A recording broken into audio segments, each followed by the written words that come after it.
because I always felt like I was one of those punching clowns. Yeah, Mm, you could knock me down. I was always resilient. I'd pop back up, but I mhm, popped up to the same place that I was in before. mm. So for me, radical resilience is what I did is like I went down so deep down that I had to climb up and I had to figure my way back up. And again, that's what I tried to put into the return way.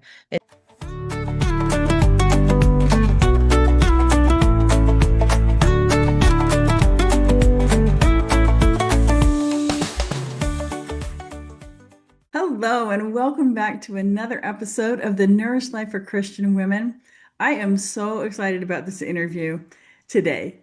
My guest today is Karen Rubinstein. Karen is a speaker, a writer, and resilience coach who knows what it means to start over. Mhm. And after hitting rock bottom with alcoholism and emotional burnout, she rebuilt her life from the inside out, not just to survive, but to develop real, grounded strength. She's the creator of The Return Way, a practical framework for radical resilience that helps people understand the thoughts and fears driving their reactions so they can respond with steadiness instead of panic. Through workshops, speaking engagements, and her newly released book slash workbook, Karen guides individuals and groups through lasting identity shifts and deep inner rebuilding. She believes our hardest seasons can become our greatest teachers, and that no one is meant to white knuckle their way through life alone. Amen to that. Mhm. So, Karen, let's just start. Your cat is so cute. Let's Callie. kind of start with your story. Your how did you come to be doing what you're doing now? Yeah, my story. So, I kind of felt like when I was growing up and going through college that everybody had like a guidebook to life, and I was just kind of like bumbling along. And I did have a career. I was a graphic designer and stuff, got married. I did have a tumultuous path. I have a history of abuse, sexual abuse and stuff. Finally had a huge turnaround in my life that I couldn't cope or deal. I went through a trauma with therapy abuse and I dove into a bottle, which I never expected to become an alcoholic. Honestly, at that phase of my life, I just didn't have any coping skills and I was so filled with fear and with pain that growing up, if anybody was ever stressed, it was like, oh, have a glass of wine. So that was my coping skill or tool. And unfortunately, when I tried to stop, I thought I was in a better space. And I thought, well, okay, I'm done with drinking. And I'll go back to life as it was, assuming I would go back to having a glass of Chardonnay with like my fish or whatever, at a mealtime. But I couldn't. I couldn't stop. And if I tried to stop and I picked up again, it was increasing. Mm, And I was astounded. And then finally, I just gave up. I thought, well, I guess I'm just a drunk. And I just resigned myself. But then I had a rock bottom. And luckily, my husband was very firm that I needed to be in rehab. And I went to rehab. And I realized that, like, reflection and going into a 12-step program in rehab and living with 14 other women who held a mirror up to me and kept saying, your story that you're telling us doesn't match what we really sense in you. They knew that I wasn't living like I was putting up a facade. And then it started cracking in that time. And I realized that I had been living a facade most of my life, putting on a pretense of like the perfectionist and a good girl. And my hair always had to be perfect. Everything had to be perfect. I had the perfect house. I had the perfect husband. And thank God he's still around 30 years later. But everybody, if you asked me growing up or whatever, they would say I was perfect. And that was a big toll because inside I didn't feel that way. Like I said, I felt everybody I knew had a guidebook of life or mhm. something. So how did I get into this? So I hit my rock bottom. I went to rehab, best thing that ever happened, worst thing that ever happened, I thought at the time. And I started realizing that alcoholism was not my problem. Addiction is not the problem. It's a solution to the pain that people are in. So when I realized that, that was a revelation that, wow, like it was because of pain, that and unhealed wounds. So for the first 2 years, I didn't do anything work-wise. I focused on my sobriety because at my worst, I was drinking almost a half gallon of vodka a day. I mean, I was really, really bad, really bad. And so my first 2 years, I knew if I didn't focus on sobriety and get a really good foundation, there was a possibility of relapse. And in the first year out, I lost 6 friends to overdose and death. Mm. They died. And two of them I was very close with. So that was a little fear, that a little healthy fear. There's healthy fear. This one was like, keep keep going in the right way, do the next right thing. And I picked up tools along the way, tools I had never had and didn't even know they existed. And then once a couple of years were under my belt, a woman in my program was like, you'd be a really great life coach. And I was going to therapy at the time, which was good at that moment. And she thought that so too. So I went back to school and I got a transformational coaching degree, a mastery in it. And I loved the program. I'm still in touch with the people from there, wonderful people. So it was a great journey. And I set up shop with coaching and I started working with women. Then I started through a suggestion, they're like, and I thought about it, like women are under they don't really use the programs as much as the men. You'll go to a meeting and it's 90% men, 10% women. And I know we're out there. I was drinking at home and I didn't know where to get help. So I started an online community, which I still have on Saturday mornings, Women in the Room. And we have a small group that meet, and it's lovely. It's all about emotional and spiritual growth because at this point, the further you get from the bottle or a substance, it's more about improving and constantly growing. So if I keep my mind and my body, my spirit in alignment and healthy, I don't have an urge to drink. If that is a miracle, I don't even think about it. It's not, people could drink in front of me, it doesn't resonate. So I go further and further from that. And then I wanted to reach a wider group instead of one-on-one. And I am super blessed. I've had the miracle of having alcoholism taken from me. And I've also had the miracle of getting my voice back. I lost my voice at 14 when I was in high school because I was so filled with fear. I went from a small Catholic school to a big high school. I was overwhelmed. I lost my friends and I couldn't speak. If I raised my hand, which I stopped doing, my throat would close. So I ended up having to write really good essays. I became really proficient at it. I was a journalism major in college because I could write, I could not Mm. speak. I could Mm. not. And I had a teacher once say to me in front of the whole class, here's the highest grade in the class to a girl who I didn't think had a brain in her head. So on that note, over a year ago, a couple of years, actually, it's been a couple of years. I went on stage to tell my story and to share it. And that I liked it. And I liked being able to reach a wider audience with the message of hope. So fine tuning. And I didn't want to just go on stage or do workshop. I didn't want to like lead with my pain, like, here's my story and what I overcame. What I just gave you now, I like it because it's just short and sweet. This happened, things happen to people. I wanted to hit with lessons that I've learned and the tools that I've picked up because not only did I recover from alcoholism, I am off all sleep medication, antidepressants. I had acute depression from the time of 17 till about 4 or 5 years ago. I had sleep disorders that I would wake up screaming or falling out of bed, and I sleep soundly.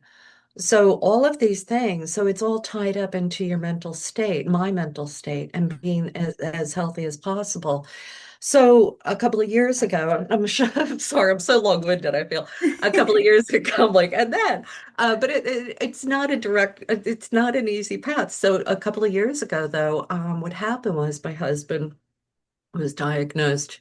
I saw a mole on his head, and I go, "Oh, you really should get that remo looked at, get it off." I Mhm. didn't think anything of it. They found out it was stage one melanoma, and then every time he went to the doctor after that for visits, following up for surgery, it progressed from stage one to stage four in less than 4 months. Just Mm, like it went from one to three to four, mm, and the last the that brought me to my knees. Like when the doctor called me at home and I had to ask her, "Are you telling me it's stage four?"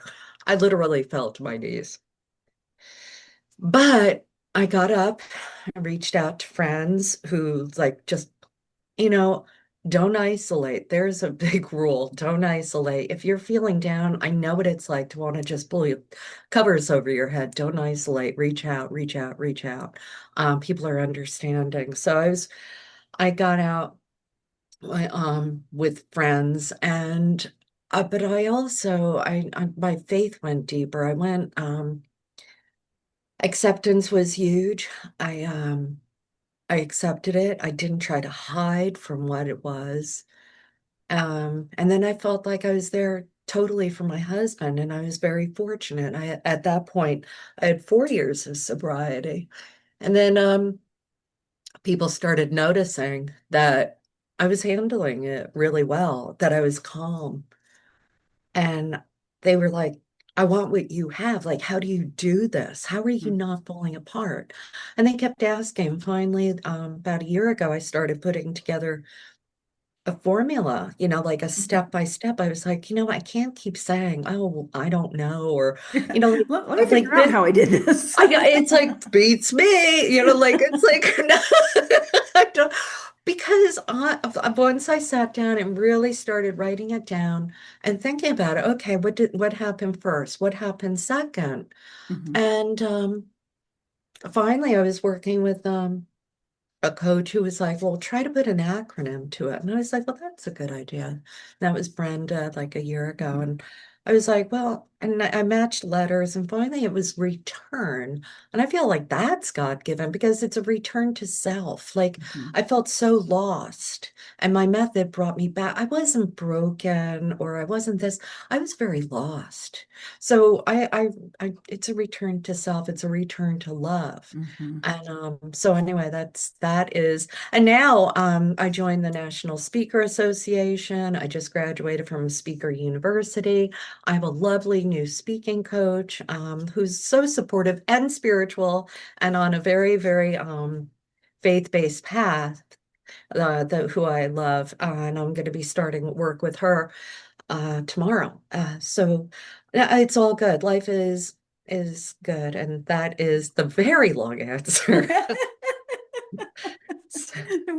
I want to circle back to a couple of things that you said when you were talking about being in rehab and that the facade started to crack. Mm, Um, that can be a really terrifying moment.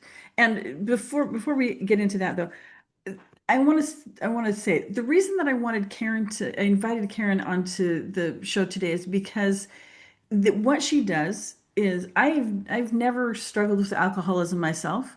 I've never needed, to go to rehab for any reason. But what she teaches and this return way that she has, it applies to so much more than that. For her, the path was alcoholism.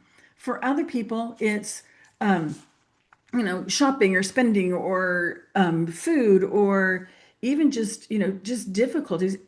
How many of us found ourselves asking, why do I act like this? Why do I act this way? yeah. And it doesn't have to involve alcohol or any kind of rehab at all. It's so much bigger than that. So I wanted to preface with that.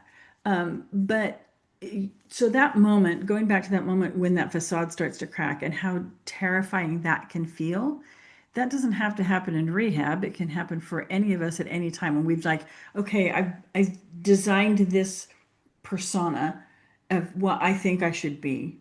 And then when that starts to crack away, can you talk just a little bit about that moment and how maybe for you how you can feel that terror, that fear, and to keep going, not just go, no, I have to keep holding this together. Let me, where's the tape and glue, man? I got to keep this up. How can we let go of that? Because I think there are a lot, no, I know there are so many people that struggle with that.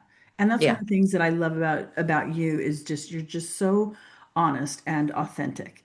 And that came at a price. Yeah, no, that's a really huge question. And thank you for that. No, rehab was great. And I call myself a grateful alcoholic, but you're right.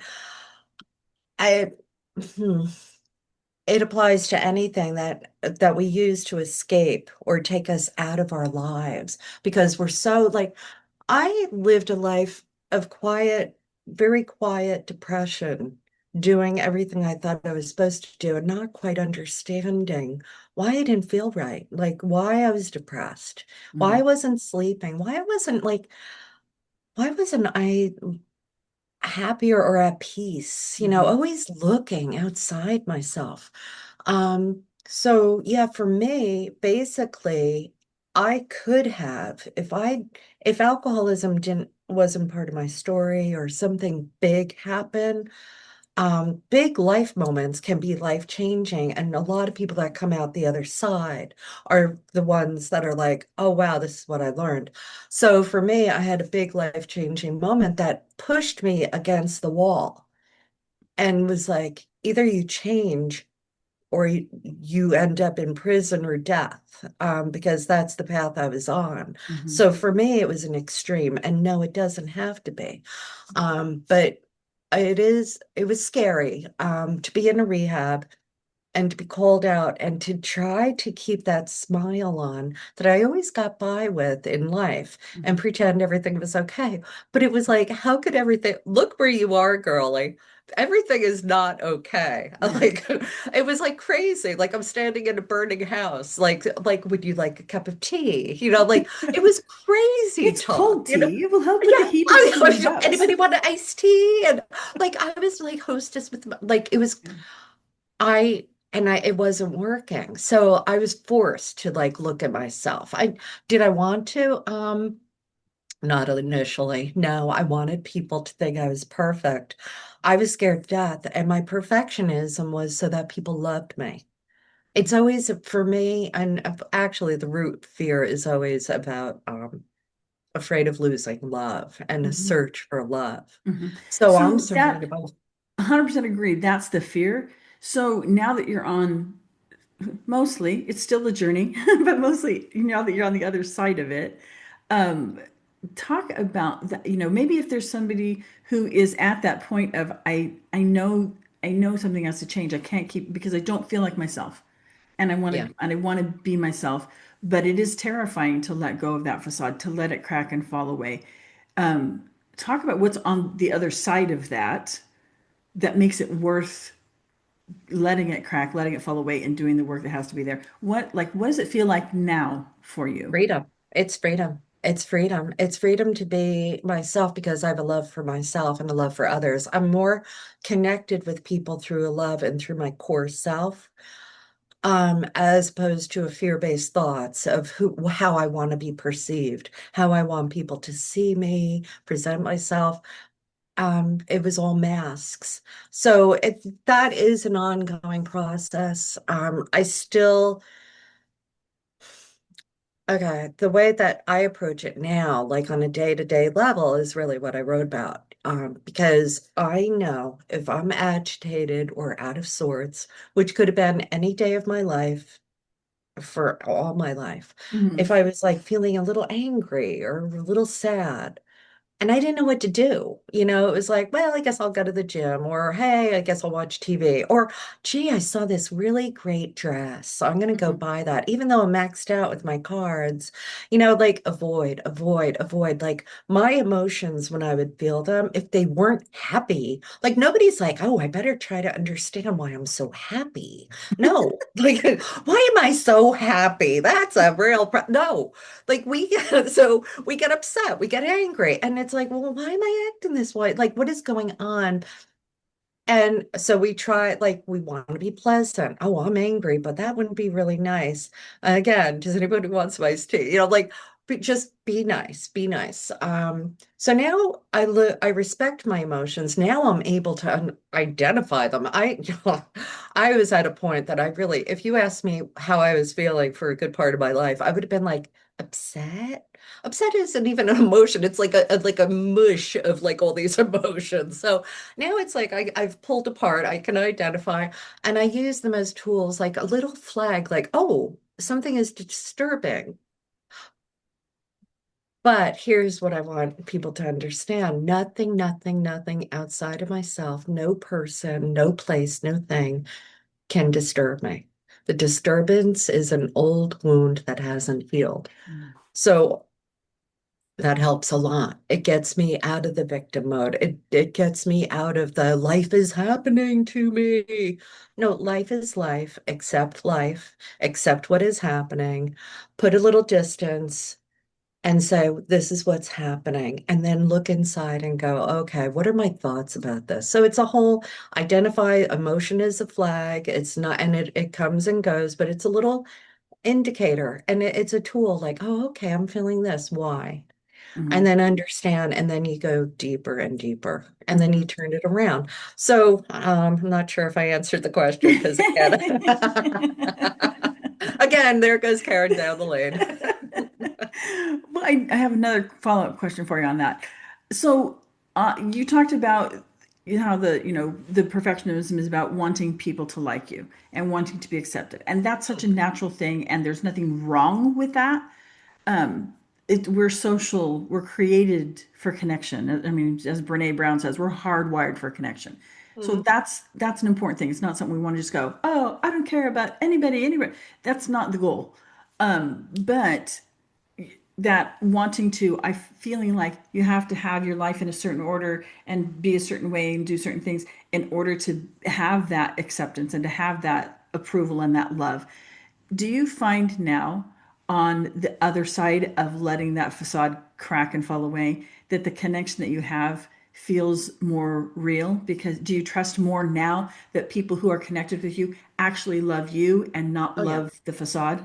Oh yeah. That was like so exhausting to not, to like have this pretense. And I didn't even realize that I was doing it. It became it's like, oh, that's who I am. Oh, like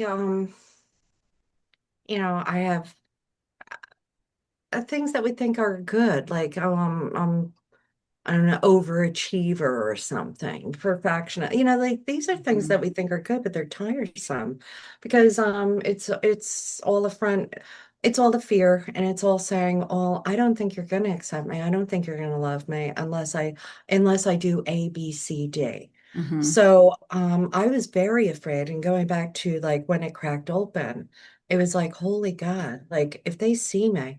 But suddenly, like I, after I was there 5 months and I was able to say things I never thought I would tell anyone. I was honest and very open. And I received love. I received no judgment. So I was very fortunate to be in a situation that I could find that. But I find that now with the people that I attract on a like, it's funny because the deeper and deeper into my core self and who I am and my love, and I speak through that, I'm attracting people that are safe. It's funny because when I was living a life on a pretense and fear-based mode, I would say that I don't know, I had some unsafe people come into my life Mhm. who could tell. Predators can tell the difference between a mask and like what the terminal, the turmoil going on behind the mask and like really really good connected people. So yeah, I mean it's a fear of losing love, and what's funny is that you gain more love, you gain more love in your life. Give love, you get love. It's funny because that is how I lead now. Like if I know that if I can speak my truth, I used to speak my truth in a fear-based method of I need to tell you what's wrong with you, or I need to tell you why I'm like blah blah blah. And it was all fear, and it created more distance in my Mhm. life. But when I lead with love and from my heart, which I was afraid to do, I thought I had to protect my heart, which is silly because that is the last thing you need to protect is love. Love is eternal. Love doesn't need protection. If I lead with love, I get love. And it's like there is no problem. There's nothing to defend. So the more ego I can keep shedding, and I still have my spots that I get a disturbance and I have to reflect. And I'm like, what old wound is still there? What old wound? And I know it's a me thing. When I realize, and that's a lot less scary. Hey, man, oh, you don't have to be afraid of the world. You don't have to be afraid of people because it's all within you. And don't be afraid of yourself either, because it's not a scary thing. It can be a bit upsetting to go, scrape layers off because we think that these masks are who we are. But the Mhm. more and more we shed, I have gotten to a place of such peace and such happiness. Every day? Yeah, every day. Not every hour, but every day, Mhm. So. Mhm. Does that make sense? Yeah, the journey continues. So we're going to stop here to end part one of this two-part interview. So the journey will continue next week, where we get more into the return method and how to stop acting the way that we don't want to act. Join us next week.